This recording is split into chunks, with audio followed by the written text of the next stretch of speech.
The marble corridors of the winter palace were usually silent by midnight. The heavy winter rain lashed against the tall glass windows, swallowing the sound of the changing guards.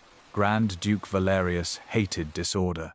As the commander of the royal guard, his life was built on absolute protocol, measured authority, and the undeniable weight of the law. He walked with a heavy, rhythmic stride, his midnight blue military coat absorbing the dim candlelight of the hallway. Tonight, however, his perfect order was broken. It was broken by the frantic, echoing scratch of heavy claws against polished stone. "Bane, halt." Valerius' voice was sharp. It was a command that usually made soldiers freeze in their boots. But the massive black royal guard dog did not stop. The beast, bred for war and trained to tear armed men from their saddles, completely ignored the duke. Bane darted past the grand staircase, his heavy silver collar jingling wildly, and vanished into the narrow, unlit corridor that led down to the servants' quarters. Valerius stopped, his jaw locked. He slowly pulled off his left leather glove, gripping his silver-handled riding crop in his right hand. No one touched the royal hound. No one commanded him except the king, and with the late king dead, Bane had barely tolerated Valerius. If some foolish servant in the kitchens had been secretly feeding the beast to win its favor, Valerius intended to have them whipped and thrown into the freezing streets before dawn. He descended the stone steps into the scullery. The air grew damp, heavy with the smell of yeast, wood smoke, and cold ash. The shadows here were thick, untouched by the grand chandeliers of the world above. Valerius stepped through the arched wooden doorway, fully expecting chaos. He expected to see terrified cooks and a dog tearing through stolen meat. Instead, he found absolute silence. The other servants had flattened themselves against the brick walls, their eyes wide with terror, not daring to breathe. But they were not looking at the duke. They were looking at the center of the room. There, kneeling on the freezing stone floor, was a scullery maid. She was covered in a thin dusting of white flour. A smudge of dark soot stained her pale left cheek. The coarse grey fabric of her servant's dress was completely inadequate for the winter draft, and her right sleeve was torn sharply at the elbow, revealing bruised, shivering skin. But Valerius did not look at her rags. He looked at his hound. Bane was not attacking her. He was not begging for food. The monstrous black dog was sitting perfectly still, his massive head resting gently on the maid's flour-dusted lap. A low, aching whine vibrated from the beast's throat. It was the unmistakable sound of absolute devotion. It was the sound of a loyal soldier finding his lost master in the dark. Valerius stood frozen in the doorway. His silver riding crop hung uselessly at his side. The maid did not scream. She did not tremble like the other servants. Her auburn hair was tied back with a cheap, rough string, but the way she held her shoulders belonged in a throne room, not a damp cellar. Her spine was straight as a forged blade. Ilara felt the heavy, suffocating silence in the room before she even looked up. Beneath the coarse fabric of her apron, her lungs burned.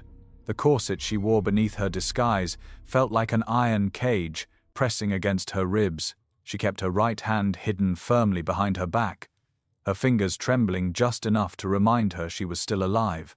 Pressed against her palm, hidden in the shadows, was the cold gold of the true royal signet ring. 6 months ago, she had worn silk. 6 months ago, the royal council had bowed to her. Then her uncle, the regent minister Silas, had thrown a forged succession decree onto the council table, branded her a bastard, and erased her existence from the kingdom. She had survived only by burying her name, dirtying her face, and descending into the very kitchens of the palace that rightfully belonged to her. She had learned to endure the cold. She had learned to scrub pots until her hands bled. But she had not expected Bane to find her. The hound nudged her torn sleeve, whining again. Ilara's heart broke, just a fraction, but she did not dare speak his name. She heard the heavy, commanding footsteps of boots on stone. Grand Duke Valerius stepped fully into the kitchen light. His presence sucked the remaining air from the room. He was a man of terrifying intellect and rigid honor, a man who served the crown blindly, completely unaware that the crown he protected was currently stolen. "Step away from the beast," Valerius ordered. His tone was not loud, but it cut through the damp air like a whip. The other servants gasped, shrinking further into the shadows. Ilara did not flinch. She slowly ran her left hand over Bane's dark ears, a silent command for the dog to stay calm, before she slowly rose to her feet. She kept her right hand hidden behind her apron. She stood before the Grand Duke. She was a foot shorter than him, dressed in rags, smelling of flour and cold hearths. By all royal laws, she should have dropped to her knees, bowed her head to the floor, and begged for forgiveness for touching the royal guard dog. She did none of those things. She stood perfectly still, her chin leveled. Valerius narrowed his deep grey eyes. He studied the torn sleeve. He studied the soot on her cheek. And then he studied her posture. It was wrong. Everything about the way this girl stood was entirely wrong for a kitchen maid. There was no subservience in her shoulders. There was only a quiet, measured waiting. "I gave you a direct command," Valerius said, his voice dropping dangerously low. He tapped the silver handle of his riding crop against his gloved palm. "Do you not know who I am, girl?" Ilara knew exactly who he was. He was the Sword of Aethelgard. He was the man who had stood silently in the council chamber while her uncle stole her throne, believing the forged paper over the truth. "I know who you are, your grace," Ilara replied. Her voice was soft, but the enunciation was flawless, too flawless. There was no peasant slur, no trembling hesitation. It was the measured, elegant cadence of the high court. Valerius stopped tapping his crop. The muscles in his jaw tightened. Bane growled, a low, rumbling warning in his chest, and stepped protectively in front of Ilara, baring his teeth at the Duke. Valerius could not believe what he was seeing. His own royal hound was ready to tear his throat out to protect a scullery maid. "Look at me," Valerius commanded, stepping closer, the silver epaulettes on his shoulders catching the flicker of the kitchen fire. Ilara did not lower her gaze. She lifted her chin, and for the first time, the dim light caught her face fully. Valerius looked into her dark green eyes, expecting to find the terrified, hollow stare of a servant. Instead, he found a cold, unbending defiance that made his own breath catch in his throat. The flicker of the kitchen fire caught the silver epaulettes on Grand Duke Valerius's shoulders. For Ilara, that flash of silver was not just a symbol of his rank. It was a violent pull back into a memory she had spent 6 months trying to bury beneath ash and flour. She did not see the cold stone of the scullery anymore. For one fracturing second, she was standing in the great council chamber. She felt the heavy silk of her morning gown. She saw the faces of the nobles, turned away in cowardly silence. And she saw Valerius, standing exactly as he did now, a pillar of rigid military law, watching as her uncle, Regent Minister Silas, threw a piece of parchment onto the long oak table. The heavy wax seal on that parchment had been forged, but the words Silas spoke had echoed off the marble walls with devastating permanence. "Bastard, unfit to rule, a stain on the House of Stirling." Silas had worn his heavy crimson robes of state, his hooded black eyes gleaming with oily triumph. He had stripped her of her name, her crown, and her father's legacy with a single lie. And Valerius, the commander of the royal guard, the man sworn to protect the crown, had done nothing. He had bowed his head to the forged decree, blinded by his absolute devotion to the written law. Ilara pulled herself back to the present. The damp smell of yeast replaced the memory of expensive court perfume. Her corset bit sharply into her ribs as she drew a slow, measured breath. Her right hand, hidden firmly behind her apron, carefully slid the gold royal signet ring deep into her pocket. Valerius watched the subtle shift in her shoulders. He saw the intelligence moving behind her dark green eyes. Kitchen maids were supposed to tremble before him. They were supposed to stutter, stare at their boots, and pray he did not order them whipped. This girl was studying him. "What is your name?" Valerius asked. The impatience in his voice was tightly controlled. "Ellie, your grace," she answered. Valerius frowned. The name was common, entirely forgettable, but the execution was flawless. She did not rush the words. She offered him the exact amount of respect required by protocol, not a fraction more. "How long have you worked in the Winter Palace, Ellie?" 6 months, your grace. 6 months, the exact amount of time since the old king had died and the regent had taken power. Valerius gripped his riding crop tighter. "And how is it?" Valerius took a slow step forward, his shadow falling over her, that a scullery maid with 6 months of service knows how to approach a trained warhound without losing her hand. Bane let out another low rumble, pressing his heavy body closer to Ilara's torn grey skirt. Ilara did not break eye contact. Animals know when they are not in danger, Your Grace. I offered him no threat. He offered me no teeth. It was a perfectly logical answer. And yet, it irritated Valerius profoundly. A maid should not speak in balanced, elegant sentences. A maid with a torn sleeve and soot on her cheek should not possess the quiet stillness of a high-born lady holding court. Valerius opened his mouth to press her further, to demand where she had learned to speak with such maddening precision. But before the words could leave his throat, heavy boots echoed down the stone corridor. Loud, arrogant laughter spilled into the kitchen. 2 palace guards swaggered into the room. They wore the crimson armbands of the regent's personal guardmen, chosen by Silas not for their honor, but for their cruelty. Valerius instantly stepped back into the deep shadows near the arched doorway. Protocol dictated he should not be found interrogating a servant in the middle of the night. He remained perfectly still, watching. The guards did not see the Grand Duke in the dark. They only saw the terrified kitchen staff and the cold hearth. "Where is the meat?" The taller guard barked, kicking a wooden stool across the floor. It shattered against the brick wall. The regent demands the finest cuts for the coronation banquet, and this freezing hole smells like wet flour. The head cook, trembling violently, pointed toward the back pantry. The taller guard sneered and shoved his way forward, but his companion stopped. The second guard's eyes landed on Ilara. She was still kneeling on the floor, her hands resting lightly on Bane's dark fur. Because she was kneeling, the guard mistook her dignity for submission. "Well," the guard mocked, drawing a steel dagger and tapping it against his palm. "Look at the little workhorse. Covered in dirt, hiding in the corner." He stepped closer, noticing the wooden basin of perfectly sifted flour beside her. It was the result of 3 hours of agonizing, back-breaking labor. Without a word, the guard picked up a bucket of dirty, freezing scrub water and kicked it over. The dark water flooded the stone floor, soaking into the pristine white flour, turning hours of Ilara's work into a useless, grey sludge. It splashed violently against her torn skirt, soaking the fabric in freezing mud. In the shadows, Valerius's jaw clenched. It was a petty, disgusting display of power. He prepared to step out and strip the man of his rank, but he stopped. He wanted to see how the girl would react. She would surely weep now. She would break. Ilara did not weep. She looked at the ruined flower. Then, very slowly, she lifted her head and looked the guard directly in the eyes. The absolute contempt in her green eyes was so pure, so incredibly cold, that the guard instinctively took a step back. "What are you looking at, wench?" The guard spat, embarrassed by his own hesitation. He reached out roughly, aiming to grab her by her torn right sleeve and drag her up. He never touched her. Bane exploded. The massive royal hound, quiet until now, erupted into a terrifying roar of pure violence.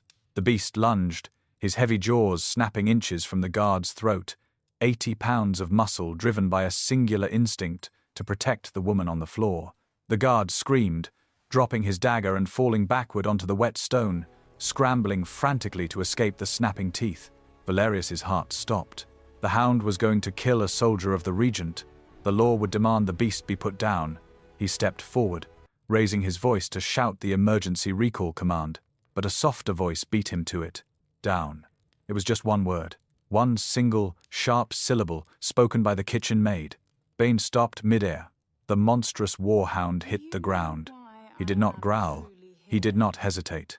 He instantly lowered his massive head, folded his front legs, and bowed perfectly to the floor before Ilara, remaining completely motionless.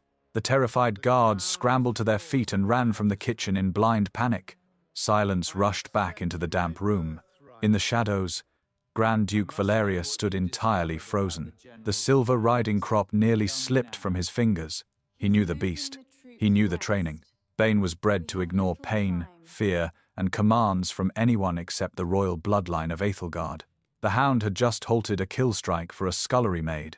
Valerius stared at the girl kneeling in the dirty water, her spine still perfectly straight. He did not know who she was, But in that chilling, echoing silence, the Grand Duke of Aethelgard realized one absolute truth. The woman in the rags was no servant. The heavy oak doors of the scullery storage room were meant to keep the winter frost inside. The walls were lined with thick blocks of river ice, preserving hanging cuts of cured meat and wooden crates of root vegetables. Elara slipped into the freezing darkness, closing the heavy door behind her. Away from the terrified stares of the kitchen staff, the adrenaline that had kept her standing finally began to drain away. The cold of the room violently bit into her skin. The bottom of her coarse grey skirt, completely soaked with the dirty, freezing sludge from the overturned bucket, clung heavily to her legs. She sank to the floor, her knees pressing against the brutal cold of the marble stones. Beneath her ruined servant's dress, her breath came in short, painful gasps. The tight iron boning of her corset felt like a vice around her ribs. She was shivering uncontrollably, her bruised arms wrapped around herself. Slowly, her trembling right hand reached into the deep pocket of her apron. Her fingers closed around the cold, heavy metal of the royal signet ring. She pulled it out, holding it in the dim sliver of moonlight that pierced through a high grate in the stone wall. The pure gold caught the faint light. It was heavy, flawless, bearing the intricate crest of the crowned stag. It was the ring her father had worn on his deathbed. It was the only tangible proof that she was not a bastard, not an outcast, but the rightful ruling Queen of Aethelgard. For a moment, the gold felt warm against her raw, blistered skin. She closed her eyes, pressing the ring to her chest, gathering the shattered pieces of her resolve.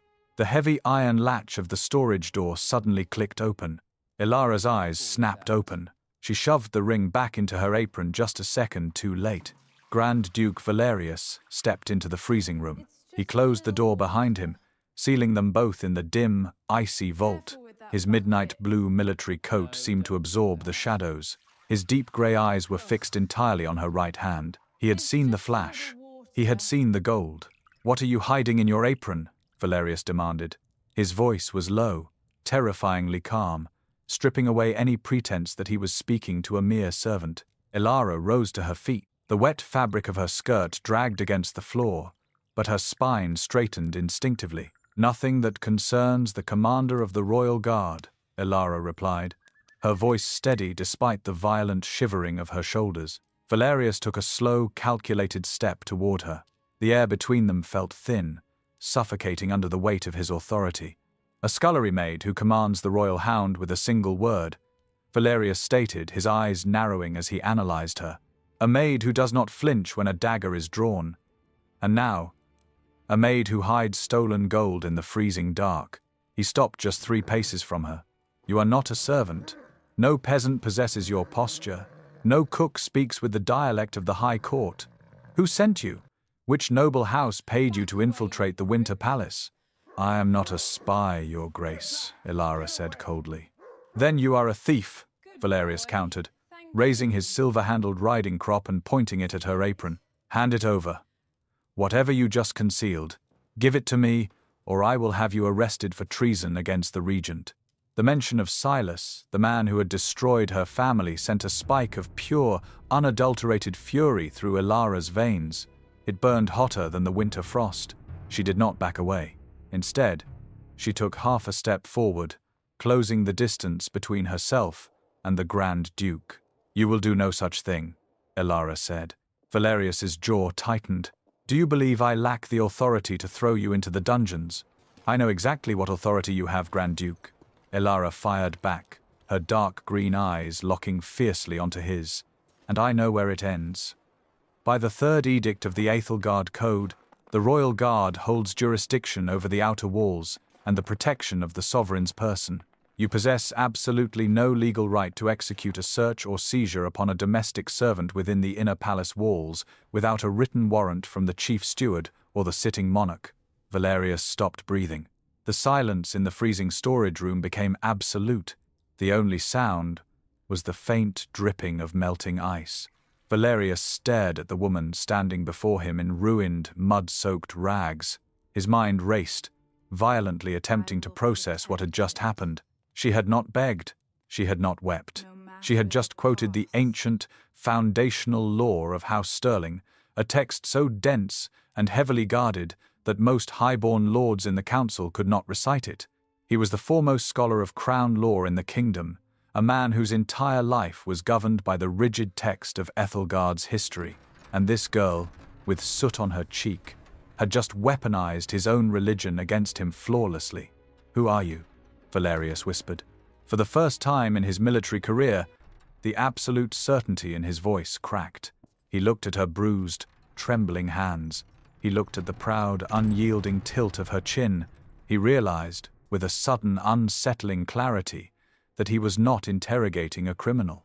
He was standing in the presence of someone who understood power intimately. Ilara held his gaze, her heart hammering wildly against her ribs. She was dangerously close to the edge. If she pushed him too far, he might abandon his precious law and take the ring by force. If he saw the signet now, before the court was assembled, Silas would have her executed before dawn. "I am someone," Ilara said softly, the cold finally making her voice tremble, "who has lost everything to liars. I will not lose what little I have left to you." Valerius lowered his riding crop. He did not know why, but the quiet, devastating grief in her words struck him harder than her defiance. He looked at her torn right sleeve, suddenly acutely aware of how freezing the room was and how violently she was shivering. He reached for the heavy silver clasp of his midnight blue coat. Before his fingers could unfasten the wool to offer it to her, a massive reverberating sound shattered the quiet of the palace. Bong! The great bell of the Winter Palace tolled. The sound vibrated through the marble floors, rattling the icy walls of the storage room. Bong! Valerius turned his head sharply toward the heavy oak door. Bong! 3 chimes, the absolute signal of a sovereign decree. A moment later, the muffled, echoing voice of a royal herald drifted down from the upper halls, carrying through the stone corridors. "By order of the Royal Council, let it be known to the Kingdom of Ethelgard. Tomorrow night, at the royal banquet, Regent Minister Silas shall formally ascend the marble steps.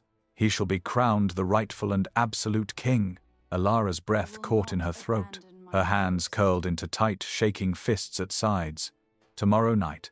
Silas was accelerating the timeline. He was not going to wait for the traditional mourning period to end. Once the crown was placed on his head before the nobles, the forged succession would become undeniable law. The royal guard, including Valerius, would be bound by blood oath to protect the usurper forever. Her time had just run out. Valerius looked back at her. He saw the sheer, unmasked panic flash through her green eyes, instantly replaced by a cold, desperate resolve. "Tomorrow," Ilara whispered to herself. She brushed past the Grand Duke, her wet skirt dragging across his polished boots, and walked out of the freezing dark. The following afternoon, the Winter Palace was a suffocating hive of frantic preparation. The coronation banquet was only hours away. Down in the cavernous kitchens, the heat from the massive iron stoves clashed violently with the winter draught sweeping through the stone arches. Ilara stood beside a long wooden preparation table. The hem of her grey skirt was stiff with dried mud from the night before, and the torn fabric at her right elbow exposed her bruised skin to the stinging heat of the roasting fires. Her hands were raw, covered in flour and the scent of bitter herbs, but she worked with an unyielding, mechanical rhythm. She could feel eyes on her. Grand Duke Valerius stood at the far end of the kitchen. He had not left the lower levels. Protocol demanded he oversee the security of the palace preparations, but his deep grey eyes remained locked on the scullery maid. He stood completely rigid, his gloved hands resting on the silver pommel of his sword. At his side, the massive warhound, Bane, sat perfectly still, his eyes also anchored to Ilara. The unspoken tension between the Duke and the maid was a heavy, physical weight in the room.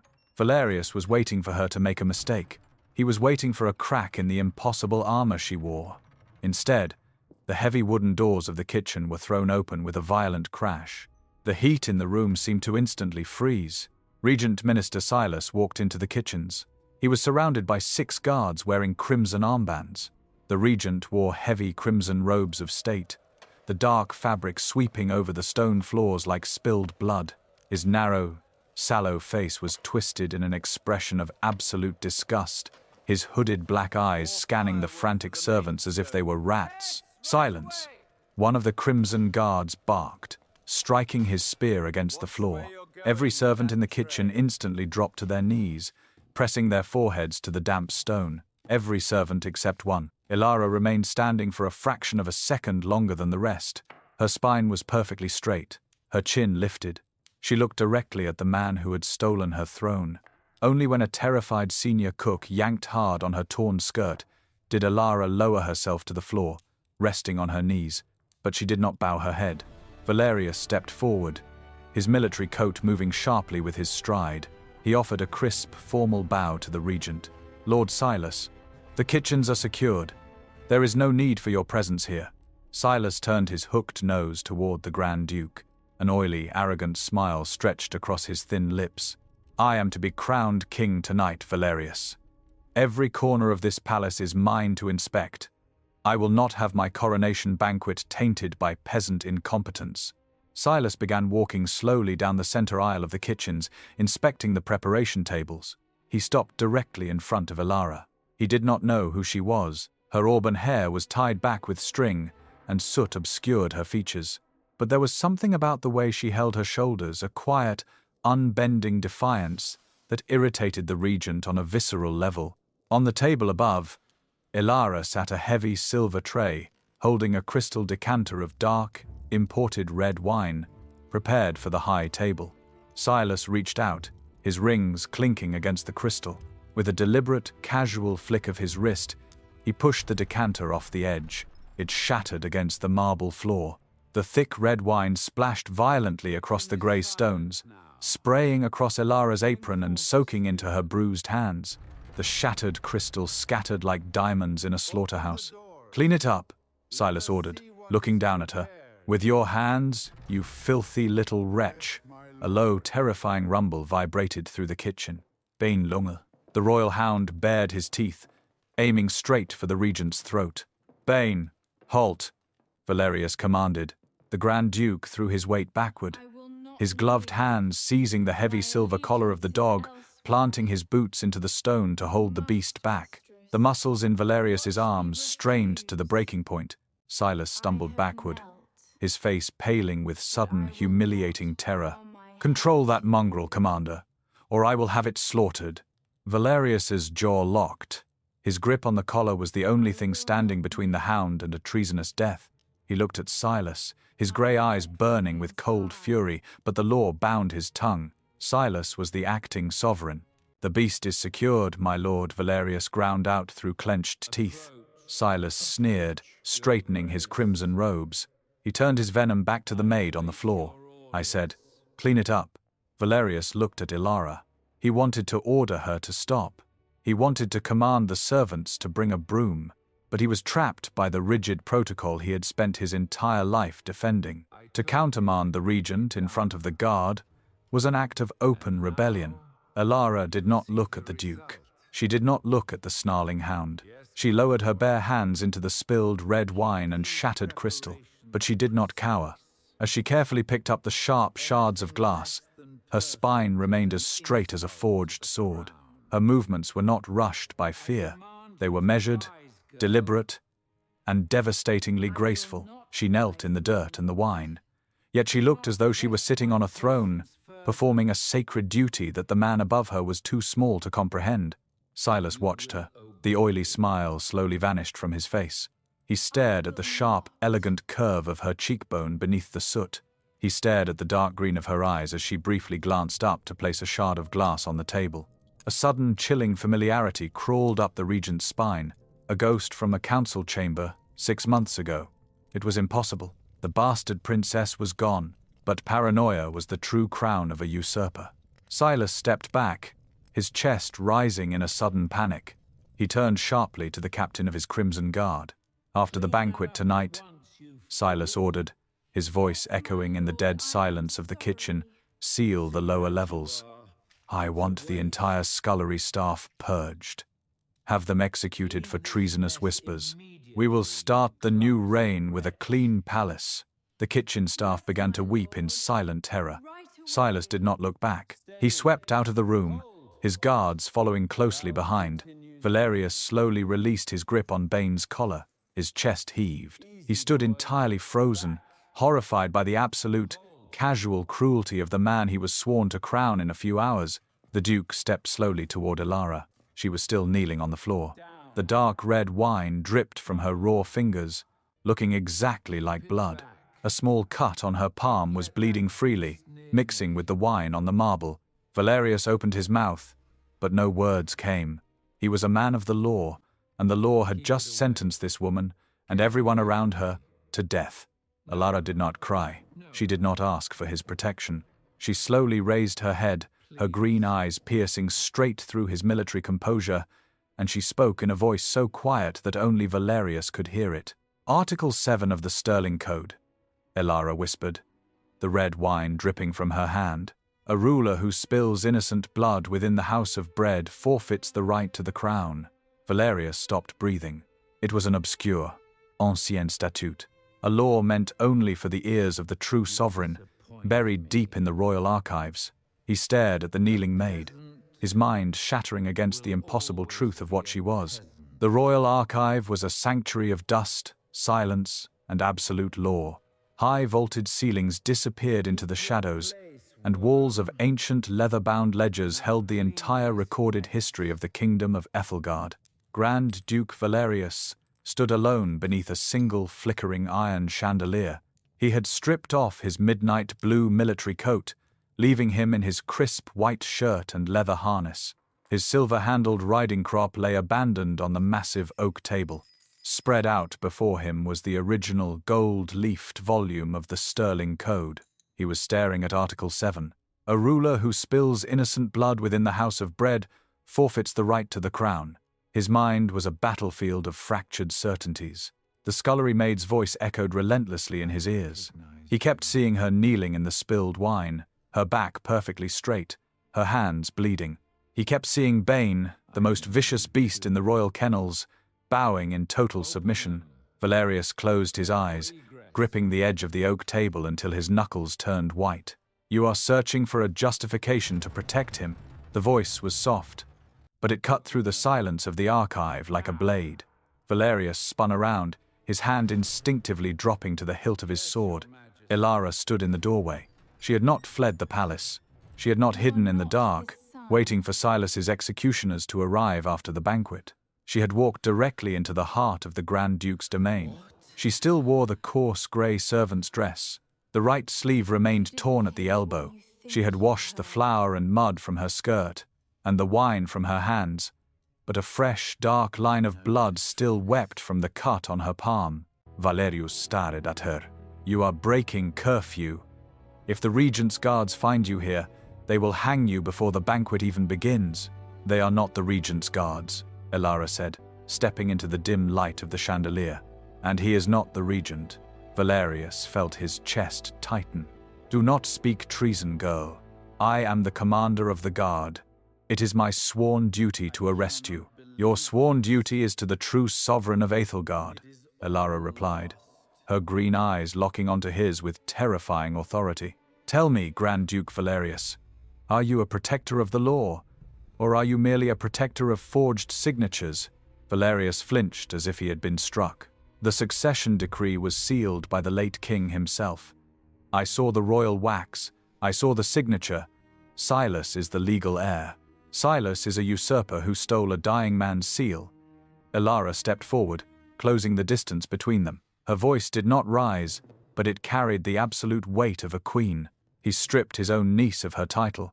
He branded her a bastard in front of a cowardly council, and the commander of the royal guard stood by and watched. The breath was knocked from Valerius's lungs. He stared at the sharp, graceful lines of her face. Stripped of the soot, illuminated by the golden candlelight, the resemblance was sudden and devastating. The shape of her jaw, the piercing, unyielding green eyes. Princess Elara, Valerius whispered, the name tasting like ash in his mouth. They said you fled in shame. They said you died on the road to exile. I died the moment you let Silas take the throne, Elara said coldly. She raised her right hand. Slowly she opened her bruised, cut fingers. Resting in the center of her palm was the heavy gold royal signet ring. It caught the chandelier's light. the crowned stag of House Sterling gleaming flawlessly in the dark. Valerius stared at the gold. His legalistic mind desperately tried to reject what his eyes were seeing. That is impossible. Silas wears the signet ring. He used it to seal the execution orders. Silas wears a replica cast from stolen wax, Elara countered. My father gave the true ring to me before he took his final breath. You are the foremost scholar of the crown, Valerius. You know the Sterling law better than any man alive. How does the royal guard verify the true crown? Valerius froze. The ancient protocol, a secret known only to the sovereign and the commander of the guard. His trembling hands reached up to his own neck. From beneath the collar of his shirt, he pulled a thick, silver chain. Hanging from it was a tiny, intricately carved golden cipher key. It had been passed down to him by his father, and to his father before him. It was a key that had no lock in the entire kingdom, save one. Valerius took a hesitant step forward. He looked at the scullery maid, his heart hammering violently against his ribs. Elara held her hand steady. She did not flinch as the Grand Duke reached out. Valerius took the heavy gold ring from her cut palm. He turned it over. On the inner band, barely visible to the naked eye, was a microscopic groove. His breath shook. He inserted the tiny golden cipher key into the groove. Click. The inner band of the ring shifted. It rotated perfectly, revealing a hidden, secondary crest carved directly into the gold, a three-pointed star beneath the stag. The absolute, undeniable proof of the true Sterling bloodline. It could not be forged. It could not be faked. The ring was real. The parchment Silas had used was a lie. Valerius dropped the tiny key. It swung wildly on its silver chain against his chest. He looked at the ring in his hand. Then, he looked at Elara's torn sleeve. He looked at the raw, bleeding cut on her palm, a wound she had received while scrubbing the floor for the man who had stolen her kingdom. A choked, agonizing sound escaped Valerius's throat. The commander of the royal guard, the most feared and arrogant nobleman in Ethelgard, collapsed. He fell to his knees on the dusty floor of the archive, dropping his head in total, devastating shame. My queen, Valerius's voice broke. He pressed his forehead against the hilt of his sword. Gods forgive me. I let you bleed. I let you scrub the floors of your own palace. He did not ask for mercy. He did not offer excuses. The accountability crushed him completely. Suddenly, Valerius looked up, his grey eyes blazing with a violent, lethal fury. He grabbed the hilt of his sword and stood up in one fluid motion. I will take his head. I will walk into the regent's chambers right now and sever his head from his shoulders. No. Elara's voice was sharp.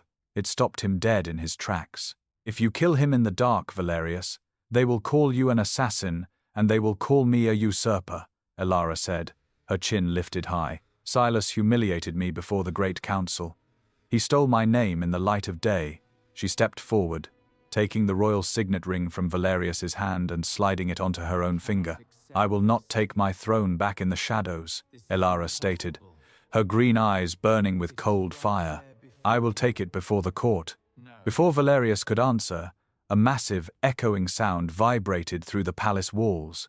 Brrrr. The ceremonial horns. The coronation banquet had begun. The nobles were gathered in the great throne hall. In less than an hour, the false crown would be placed on Silas's head. Elara looked toward the heavy oak doors of the archive. She was wearing muddy rags and her hands were bleeding, but she had never looked more like a queen. Come, Grand Duke, Elara commanded. It is time to attend a coronation. The great throne hall of the Winter Palace was a masterpiece of cold, overwhelming extravagance. Thousands of beeswax candles burned in 3 massive crystal chandeliers, casting a brilliant, unforgiving light over the kingdom's elite. The marble floors were polished to a mirror shine, reflecting the heavy silks, velvet gowns, and glittering jewels of the assembled nobility. At the far end of the hall, elevated above the court on a dais of black marble, sat the throne of Ethelgard. Regent Minister Silas stood at the base of the steps. His heavy crimson robes flowed perfectly around him. He looked out over the sea of bowing lords and ladies, his hooded black eyes gleaming with absolute intoxicated triumph. The High Priest of Sterling stood beside him, holding a velvet cushion. Resting on the cushion was the sovereign's crown, A brutal, elegant band of silver and winter sapphires. 6 months of plotting. 6 months of forged ledgers, bribed witnesses, and carefully eliminated rivals. Silas had convinced the court that his niece was a bastard who had died in exile. Now, the kingdom was his. By the blood of the founders, the high priest projected, his voice echoing off the vaulted ceilings, and by the legal decree of the late king, we gather tonight to recognize the rightful succession. The court fell into a reverent, breathless silence. The high priest lifted the silver crown. Silas lowered his head, a sickeningly pious expression painted across his sharp features. The crown was inches from his graying hair. Crash! The sound of the colossal oak doors of the throne hall being violently thrown open hit the room like a thunderclap. The heavy doors slammed against the stone walls, shattering the absolute silence of the coronation. The high priest froze, the crown hovering in the air. Silas snapped his head up, his sallow face twisting in immediate, visceral outrage. The entire court turned as one, a sea of silk and jewels shifting toward the entrance. They expected to see a messenger bringing news of war. They expected an invading army. They did not expect a scullery maid. Elara stood in the grand archway of the throne hall. She had not changed her clothes. She still wore the coarse, soot-stained grey dress of the kitchens. The hem of her skirt was stiff with dried mud. Her right sleeve hung in torn, ragged threads at her elbow. Her hands were bare, and a fresh line of crimson blood dripped slowly from the cut on her palm, falling onto the pristine marble floor. The nobles stared in absolute, disgusted shock. A collective gasp rippled through the hall. How had a filthy kitchen servant breached the highest ceremony in the kingdom? But the disgust began to fracture the moment they saw what flanked her. On her left, pacing with lethal, predatory grace, was Bane. The monstrous black royal warhound did not bark. He simply walked beside the girl, his massive head aligned perfectly with her hip, his teeth bared in a silent, terrifying warning to the entire room. And on her right, walking with the heavy, rhythmic stride of absolute military authority, was Grand Duke Valerius. He had fastened his midnight blue military coat. His silver epaulettes gleamed under the chandeliers. His face was a mask of cold, uncompromising fury, and his hand rested firmly on the silver hilt of his commander's sword. Elara began to walk down the center aisle. She did not rush. She did not shrink under the weight of 1,000 staring eyes. She walked with a measured, devastating grace. Her spine was perfectly straight, her chin elevated. The muddy skirt dragged across the immaculate white marble, leaving a trail of dirt and blood through the center of Aethelgard's most sacred hall. As she moved into the brighter light, the nobles closest to the aisle began to step back. The whispers of outrage suddenly faltered. They looked past the flour and the soot. They saw the elegant, unbroken architecture of her cheekbones. They saw the piercing, unyielding, dark green eyes of the late king. "It cannot be," an elderly duchess whispered, her fan dropping from her trembling hands. "The princess," a lord muttered, the blood draining from his face. "She is dead." The decree said she died. Silas stood frozen at the base of the throne steps. The air in his lungs vanished. His hooded eyes widened in pure, unfiltered horror. As he stared at the ghost walking toward him, he saw the torn sleeve, he saw the hound, and then his eyes locked onto Elara's right hand. Gleaming brightly against her bruised, bleeding fingers was the pure gold of the true royal signet ring. Silas's gaze snapped to Valerius. The Grand Duke was not escorting a prisoner, he was escorting a queen. Valerius knew. The rigidly legalistic commander of the guard had found the truth. Panic, violent and desperate, exploded in Silas's chest. If she spoke, if she showed that ring to the high priest, his entire forged empire would burn to ash. "Treason!" Silas screamed, his voice cracking with hysteria. He pointed a trembling, ring-clad finger at the aisle. "That woman is an impostor, an assassin sent to disrupt the holy succession. Guards, slay her." At the edges of the hall, the regent's personal guards, the men wearing the crimson armbands, drew their weapons. 30 heavily armed men surged forward, their iron-tipped halberds lowering as they rushed toward the center aisle, aiming directly for Elara's chest. The nobles screamed, scattering in terror, pulling their silk skirts away from the impending slaughter. Elara did not stop walking. She did not break her stride, nor did she look at the charging guards. She kept her green eyes locked entirely on Silas, holding his terrified gaze with the cold, absolute authority of a sovereign watching a traitor break. The crimson guards closed in, raising their spears for the kill. Shh! The deafening ring of castle-forged steel echoed through the massive hall. Grand Duke Valerius drew his commander's sword. He stepped directly in front of Elara, placing his body between the true heir and the charging spears. He did not take a defensive stance. He stood tall, the midnight blue coat sweeping around his boots, his silver blade catching the light of 1,000 candles. "Halt!" Valerius's voice did not just echo. It commanded the very stones of the palace. It was the voice of a man who held the absolute loyalty of the kingdom's military. The crimson guards skidded to a stop on the marble, their spear tips trembling inches from Valerius's chest. They were mercenaries loyal to Silas, but attacking the Grand Duke in the Great Hall was an act of open war. "Commander!" Silas shrieked from the dais, his face purple with rage. "You are protecting an assassin. Strike her down, or you will hang for treason." Valerius did not look at the guards. He did not look at the regent. He slowly turned his head, his deep grey eyes meeting Elara's. There was no arrogance left in him, only a fierce, unbreakable devotion. He turned back to the room, raising his silver blade high into the air, and spoke with a voice that shattered Silas's lie forever. "I am the commander of the royal guard," Valerius roared, his words striking the court like a physical blow. "And I take no orders from a usurper." The Grand Duke's declaration shattered the coronation. The 30 crimson guards hesitated, their spears trembling. They looked at the silver blade in Valerius's hand, then at the monstrous black hound growling beside the Maid. They knew that if they struck, Valerius would cut them down, and the royal guards stationed outside the hall would slaughter them all. Slowly, one by one, the mercenaries lowered their weapons, stepping back in silent surrender. "Cowards!" Silas shrieked from the dais, his face pale with a sickly, desperate sweat. "I am the king. Arrest them." No one moved. The nobles of Aethelgard stood frozen in the candlelight, watching as the power in the room violently shifted.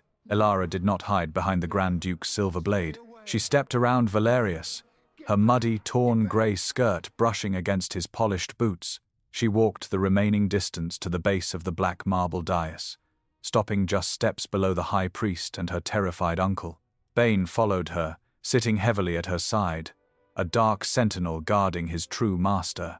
"High priest," Elara spoke. Her voice was not a shout, but in the breathless silence of the throne hall, it carried to the furthest corners of the room. It was the calm, resonant voice of a woman who had survived the dark. The high priest, clutching the velvet cushion and the sovereign's crown, looked down at her. He saw the soot, the torn sleeve, and the dirt, but as he looked into her deep green eyes, the old man's breath caught. "Princess Elara, we were told you perished." The regent presented a decree. The regent presented a forgery. Elara cut in smoothly, her chin lifted high. "He claimed I was a bastard to steal the throne. He used a replica seal to bind the court in lies." "Lies!" Silas sputtered, grasping the heavy crimson fabric of his robes. "She is an impostor. A servant dressed in my dead niece's face." Valerius stepped up beside Elara. He did not look at Silas. He looked directly at the high priest. "By the ancient law of House Sterling," Valerius declared, his voice ringing with absolute military authority, "the true succession is not determined by paper alone. It is determined by the founder's cipher." The court gasped. It was a secret known only to a select few, an ancient failsafe against usurpation. Valerius reached for the silver chain around his neck and pulled the tiny golden cipher key free. He held it up for the high priest to see. Then, he turned to Elara. Elara raised her right hand. The fresh cut on her palm still wept, a vivid red against her pale skin, but she held her hand perfectly steady. Resting on her finger was the heavy gold royal signet ring. Valerius inserted the golden key into the microscopic groove on the ring. Click. The sound was sharp, metallic, and utterly undeniable.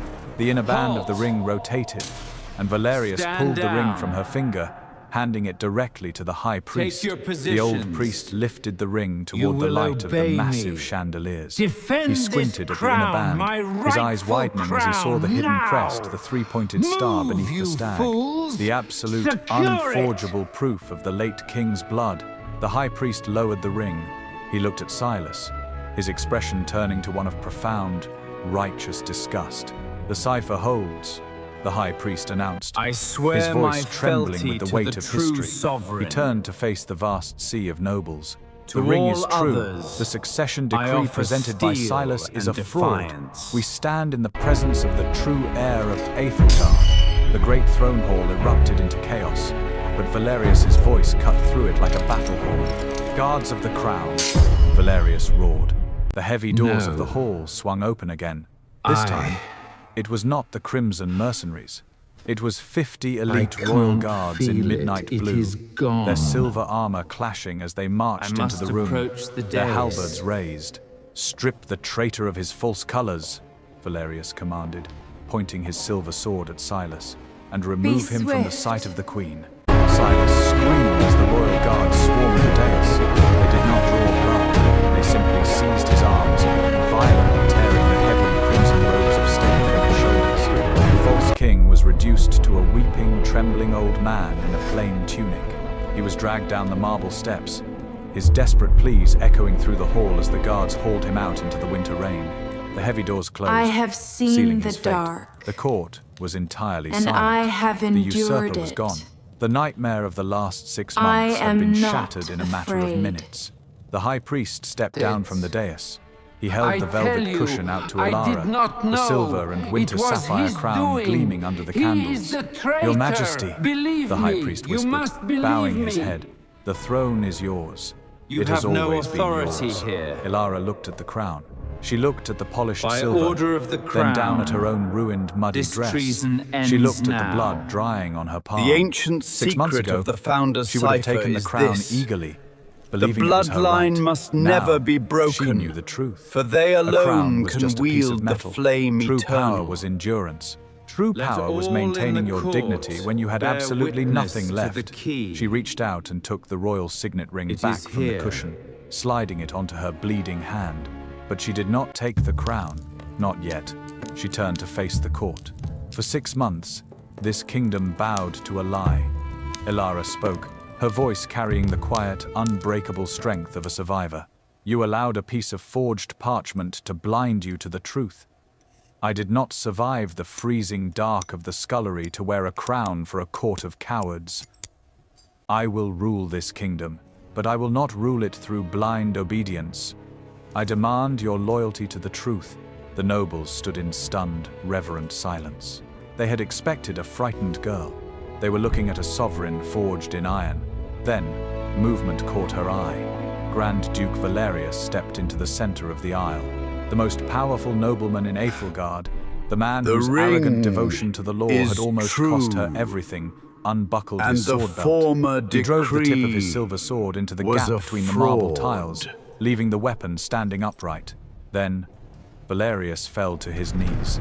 He knelt on the cold stone, ignoring the mud Guards of from the her skirt crown, that stained his pristine uniform. attend to me. He bowed his head deeply, exposing the back of his neck in absolute, unconditional submission.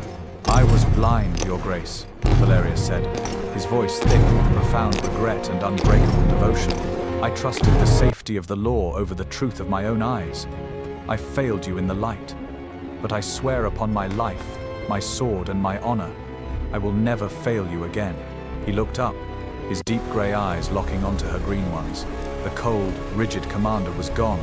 In his place was a man who had finally found something worth bleeding for. "My queen," Valerius vowed, as if the Grand Duke's knee hitting the floor had broken a spell.